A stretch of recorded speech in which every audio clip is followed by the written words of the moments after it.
어벤져스 인피니티 워가 마블 시네마틱 유니버스 역사의 정점을 향해 달려가고 있습니다. 타노스급 싹쓸이를 보여준 스크린 속까지인가. 퓨리 국장에게 효자비를 세워준 오역 문제 등의 잡음 속에서도 어벤져스 인피니티 워의 흥행질주는 거침이 없었는데요. 이제 아바타가 차지하고 있는 외화 정상의 자리를 정조준하며 새로운 역사가 대려하고 있습니다.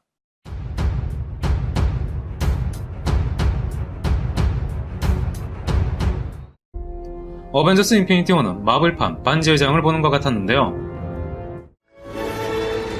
세상을 파괴하는 힘을 지닌 인피니티 스톤은 세상 모든 힘을 지배하는 절대 반지를, 끝판왕 타노스는 절대악 사우론을, 타노스의 행동대장 블랙오더는 사우론의 영혼이 뺏긴 사로만과 나저그를 보는 것 같았죠. 스파이더맨의 숙적 베놈을 닮은 타노스 우주계 때는 오크들처럼 징글징글했습니다. 이들로부터 세상을 구하기 위해 어벤져스 연합과 반지 원정대가 결성되고 두 팀으로 나눠 공격과 방어 작전이 동시에 펼쳐지는 이야기 구조도 비슷한데요. 반지의 제왕의 프로도가 샘과 함께 적진인 모르도로로 침투하고 간달프와 아라온 일행이 오크 부대의 침략으로부터 중간계를 지키기 위한 전투를 거듭한 것처럼 아이언맨 일행은 타노스의 고향 행성인 타이탄에 뛰어들고 캡틴 아메리카 팀은 와칸다에서 비전과 인류를 지키기 위한 혈전을 벌이죠. 최첨단 방어망으로 둘러싸인 와칸다에서 벌어진 대규모 전투 씬은 로안 제국의 천의 요새인 헬름 역국에서 벌어진 전투를 보는 것 같았습니다. 야심과 의심으로 시작한 마블의 큰 그림은 10년의 세월을 거쳐 마블판 반지의 제왕으로 완성되고 있는데요. 반지의 제왕의 신화적인 이야기와 웅장하고 성스러운 분위기는 마블의 큰 그림에 품격을 더해주고 있습니다. 이 큰 그림의 전반부인 어벤져스 인피니티 워 파트 1은 마블 10년 역사를 집대성하고 마블 1세대를 장엄하게 마무리하기에 전혀 부족함이 없었습니다.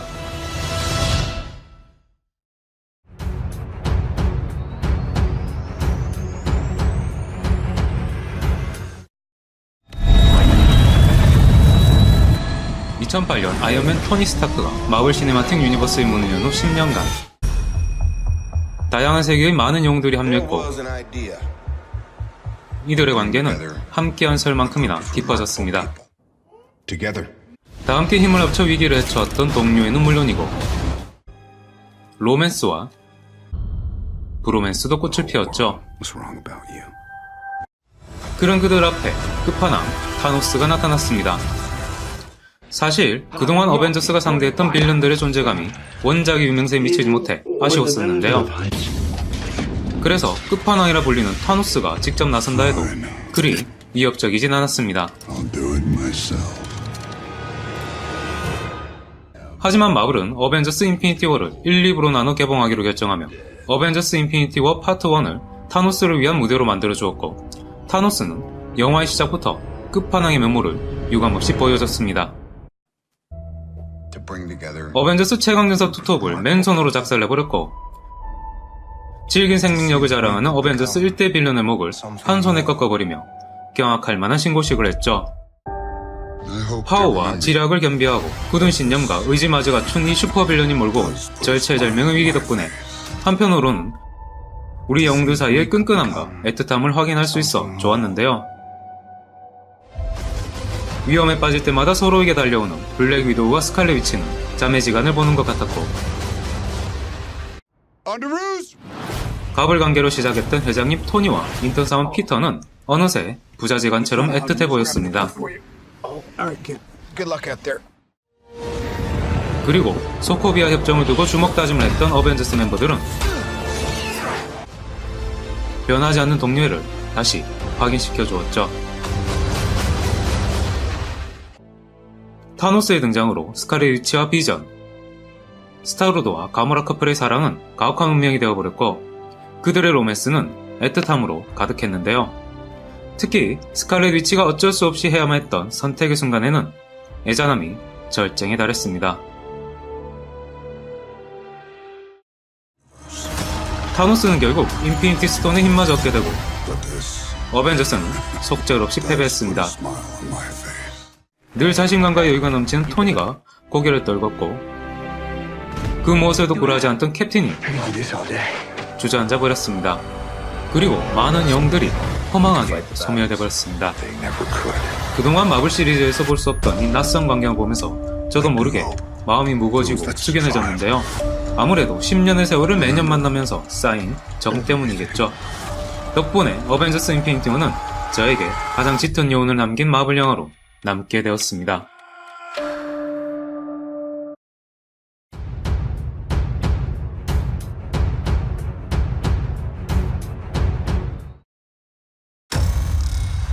어벤져스 인피니티 워는 그 자체로 훌륭하고 만족스러운 영화지만 그동안 마블 영화들에서 느꼈던 한 걸음만 더에 대한 아쉬움은 여전했습니다.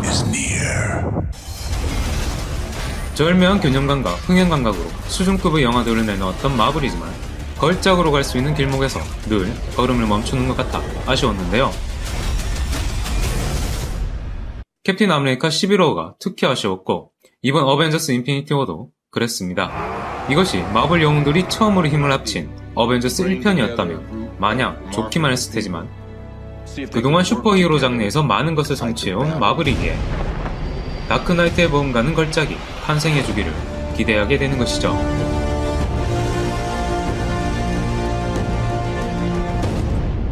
그런 면에서 입을 줄여 세상의 균형을 맞추겠다는 타노스의 신념과 생명을 저울질하지 않는 어벤져스의 신념이 전면적으로 충돌했더라면 더 좋았을 테지만 마블은 캐릭터에 집중했습니다. 어벤져스 인피니티 워의 이야기가 아직 끝난 것이 아니니 판단은 파트 2가 개봉하는 내년으로 미뤄야 할 텐데요. 날로 높아지는 팬들의 눈과 마블의 야심이 만나 작품성의 정점을 치는 때가 언젠가는 오겠죠. 어벤져스 인피니티 워 파트 2가 그 정점이 될지 기대해봐야겠습니다.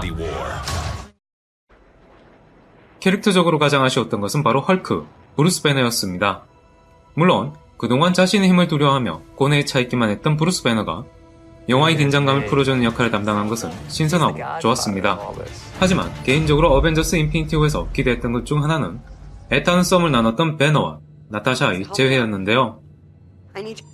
정작 이 커플에겐 어색한 인사를 나눌 시간만이 주어졌을 뿐 배너와 헐크는 시종일관 모질이짓만 하고 다녔죠. 사카르 행성에서 모질이가 되어버린 배너와 헐크가 과연 어떻게 각성하게 될지, 나타샤와 배너의 애틋한 감정은 어떤 요원을 남기게 될지도 다음 편의 관람 포인트가 될 것 같습니다. 그 외의 가벼운 아쉬움은 호크아이, 앤트맨, 발키리, 카터 요원을 볼 수 없었다는 건데요. 특히 제가 사랑하는 레이첼 맥아담스, 크리스틴의 모습을 조금 더 볼 수 없었던 건 많이 아쉬웠습니다.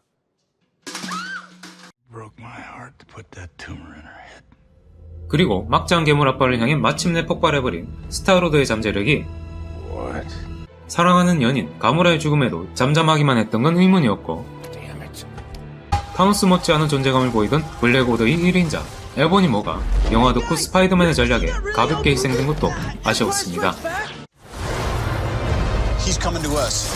또 한 번 진화한 아이언맨의 나노스트는 쌈박하긴 했지만 가까이에서 보면 아이언맨보다 플라스틱맨 같아 아쉬웠는데요. 역시 아이언맨에는 쇳덩어리가 제격이죠.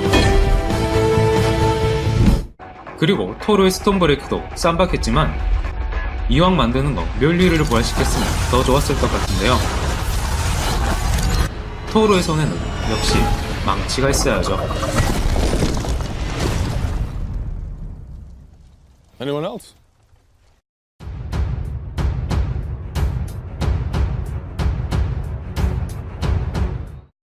어벤져스 인피니티 워의 디 엔드 게임에서 가장 기대되는 것은 어벤져스의 반격일 텐데요. 이미 관객들과 인사를 나눈 캐릭터들도 대기 중이고 다음 프로젝트들도 진행 중이니 어벤져스의 반격이 성공할 게 분명하지만 그 반격이 혹여 기대에 못 미쳐 허무한 것은 아닐지, 그 과정에서 제가 좋아하는 어떤 영웅이 희생되진 않을지 걱정도 됩니다. I will miss you, Tony. 캡틴과 토니의 재회를 보고 싶은 건 저뿐만이 아닐 테고요. 개인적으로 호크아이의 참전도 기다려지는데요. 제발 그의 가족이 타노스에 의해 희생된 건 아니었으면 좋겠습니다. 타노스가 과연 죽음을 맞이하게 될지, 발키리가 합류하고 로키가 부활할 것인지,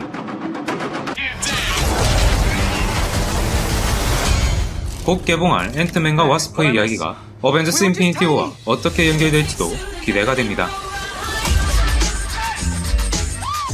마지막으로 캡틴 마블을 통해 복귀가 확정된 원년 멤버 콜슨 요원의 특별 출연을 소원하면서 이 영상을 마치도록 하겠습니다. 지금까지 영화랑 놀자 영화랑이었습니다.